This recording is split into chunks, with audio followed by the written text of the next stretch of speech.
Thanks so much, Wilf. And Bob, thanks so much for joining us on the heels of this big news. We really appreciate it. Give us a sense of the goal of this reorganization and what you think it'll accomplish. Well, what we want to do, Julia, is accelerate our transition to a real direct-to-consumer priority company. We believe that we've got the opportunity to build upon the success of Disney Plus, which by almost any measure has been far and above anybody's expectations, and really use this to catalyze our growth and increase shareholder wealth. What does it say about the success of Disney Plus, ESPN Plus, and Hulu? Can you give us any sense of new subscriber numbers or what your guidance is for growth of those services?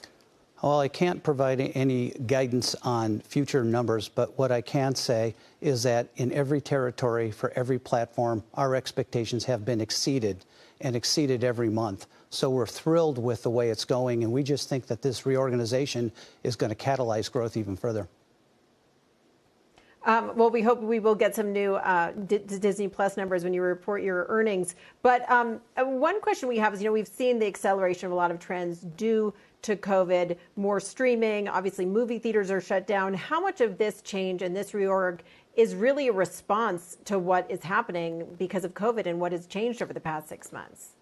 Yeah, I would not characterize it as a response to COVID. I might say that COVID accelerated the rate at which we made this transition, but this transition was going to happen anyway, because essentially what we want to do is separate out the folks who make our wonderful content based on tremendous franchises from the decision making in terms of where the prioritization is in terms of how it gets commercialized into the marketplace.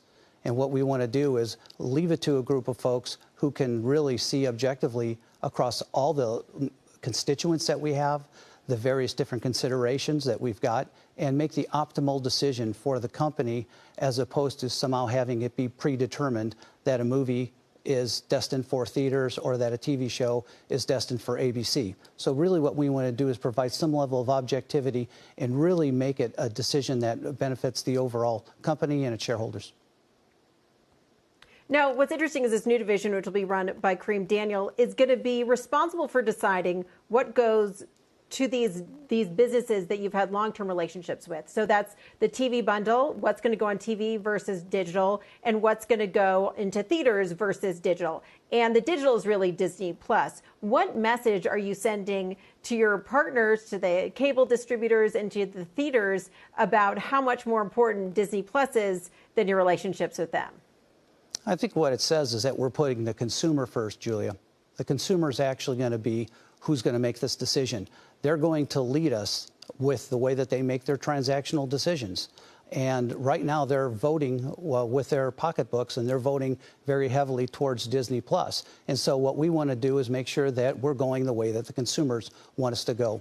And as you had mentioned, certainly COVID has impacted all of our traditional distribution businesses, but this is even more than reactionary. This is really progressive. This is looking out with a vision towards where we see the world going and how we see that consumers are interacting with Disney Plus, ESPN Plus, and Hulu, and where it's going to go in the future in our international business with Star. So we're trying to, as they say, skate to where the puck is going to be. Tell us specifically about your relationship with the movie theaters. You released Mulan internationally. Here in the U.S., you charged $30 for Disney Plus subscribers. You just announced that you're going to be releasing Soul, a Pixar movie, free for Disney Plus subscribers, pulling it out of theaters. How committed are you to the theatrical release model, and how different are things going to be now that you've done this reorganization? Yes, as you know, we've benefited from a tremendous relationship with theatrical exhibition for many, many, many years.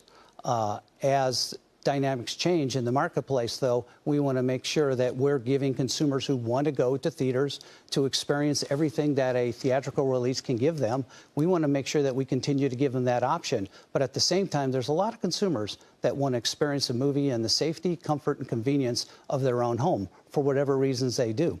So we want to make sure that, again, that we put the consumer first, and the consumer is going to be making the decision in terms of how they consume our media, as opposed to some arbitrary decision that we may make from a distribution standpoint. So we want to look at ourselves as consumer enablers.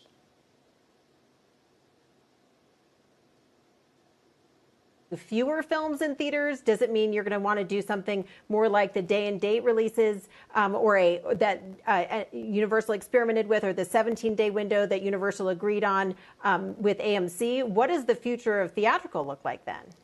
Well, I think you're going to hear a lot more on December 10th when we have our next investor conference.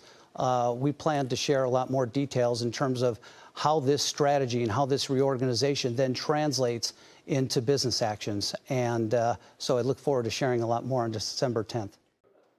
Shepard Smith here. Thanks for watching CNBC on YouTube.